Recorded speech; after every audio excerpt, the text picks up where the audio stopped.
Photo എടുത്താലോ നമുക്ക്? ഉടുപ്പൊക്കെ കൊള്ളാലോ.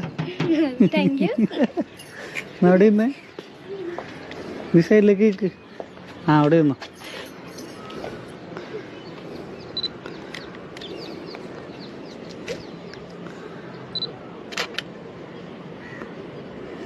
തലയൊക്കെ നേരെ വെച്ചേ.